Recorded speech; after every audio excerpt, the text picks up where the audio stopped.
SGC, and we're back for a movie review. Eddie the Eagle. Directed by Dexter Fletcher, who you probably haven't heard of because I haven't heard of him either. He actually did a 2013 film called Wild Bill, or actually 2012 film with Ania Sowinski, and that's pretty much all he's done. And this movie stars Taron Egerton, the guy from Kingsmen, and Hugh Jackman. Everyone else, check down below. So what's this film about? Well, basically, it's about the British skier who, in 1988, became the first competitor to represent Great Britain in Olympic ski jumping. And that's basically the entire film. So what did I think? Well, first off, I totally feel that this is a feel-good, inspiring sport film. And would it make you want to go ski jumping? Probably not, but you have a deeper sense of appreciation if you ever see it on the TV during the Olympics, because I definitely feel that I understand slightly teeny tiny bit more of sport ski jumping, and it's pretty intense because you have the 15 meter going to the 40 and then the 70 and then the 90 meter, which is pretty intense. So beyond that, Taron Egerton, I feel that was great here in a sense, comparing it to his Kingsman acting. There's a lot more facial expression that he has to keep with to sort of mirror the actual Eddie the Eagle, because when you see the photos at the end, you go like, yeah, Taron Egerton did a good job mimicking him. And I would say this movie, in a sense, is just for people that either really like Egerton or Hugh Jackman, and that's basically the only reason you would go.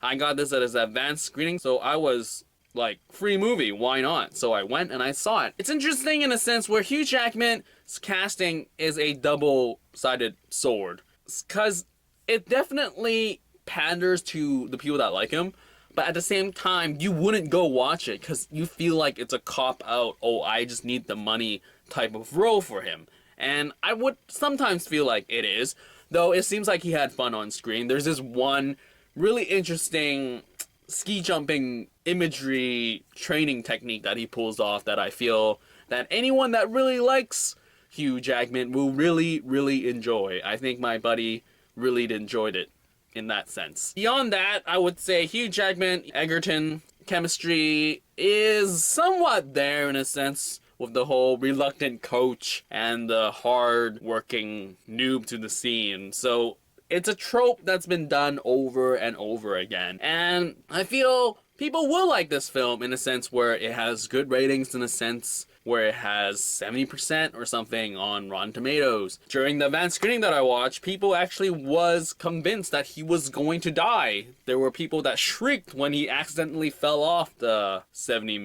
meter. Wow, did I say millimeter this all time? I meant meters. Like, people shrieked and were concerned, and I'm glad those people exist because it sort of makes the movie experience a lot better. But in a sense where the movie experience itself was your typical feel-good movie.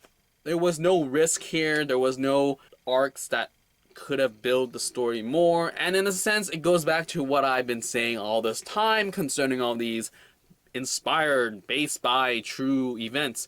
And that is, they really go and adapt this thing. They don't dramatize it, even though it is a dramatization, but you don't feel that it's out of this world. There's no extra stuff that put in that could have made it more authentic. But then it's like, the whole thing about these true events is, if you don't follow it right, people go like, that's not the true story, you're making stuff up, do it properly, and then people just keep going. And people, real life events aren't that intense when they get adapted, because people go, whoa, tunnel vision, let's just adapt this true story.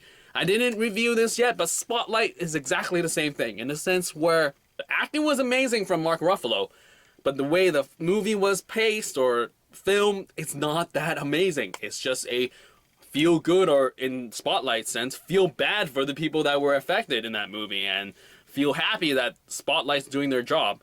And the same thing here with Eddie the Eagle, in the sense where it's just feel good. You're rooting for him and it's great. There was an interesting chemistry, relational thing with his parents, and I sort of wish that they'd drawn that out a lot more. And the movie could have ended in spots a lot earlier than it did, and it was just kind of very Hollywood typical pandering to audience, sort of feel-good vibe. I felt that Egerton's character, Eddie, and his dad could have a lot more scenes, a lot more sort of clashes. I really enjoyed the montage in the beginning where he was very keen on being an Olympian, and I really did enjoy that, and I sort of wish that that was drawn out more comparative to the rest of the movie, because the rest of the movie is just, I try hard, I fail, let me try again, training montage, believe in me, I did it, people. That's basically the entire film.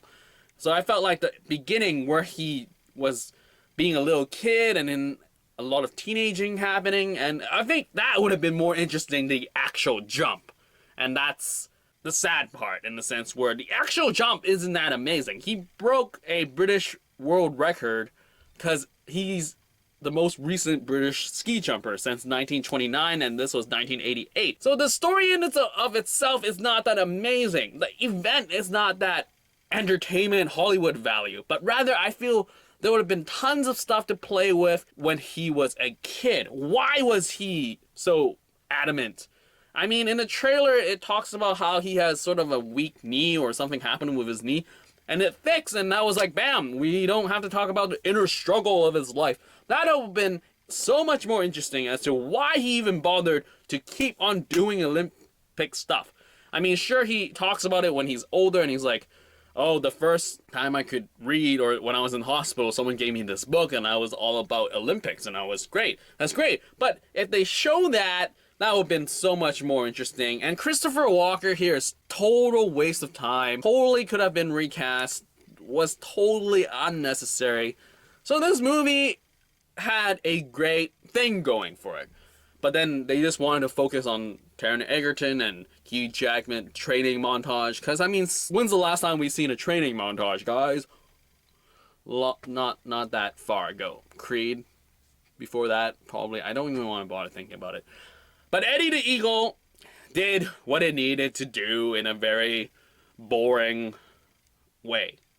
And Hollywood, general audience, is going to eat it up. Because they like these feel-good movies, and it's just too bad that they couldn't do it with the kid stuff. The kid stuff could have been exciting. It'd be like, it could have been so much more about the inner turmoil, about kids bullying him, and he has to break out through, and he does, because he becomes an Olympian, so we know how it ends. But to visually see how he breaks through these braces that he has, the bullying that he has, when he still strives towards to being an Olympian, that would have been a great Eddie the Eagle film. And I'm done here. So if you have seen Eddie the Eagle, leave your comments down below, and I'll get back to you as soon as possible. And that is it for this movie review for Eddie the Eagle. Out!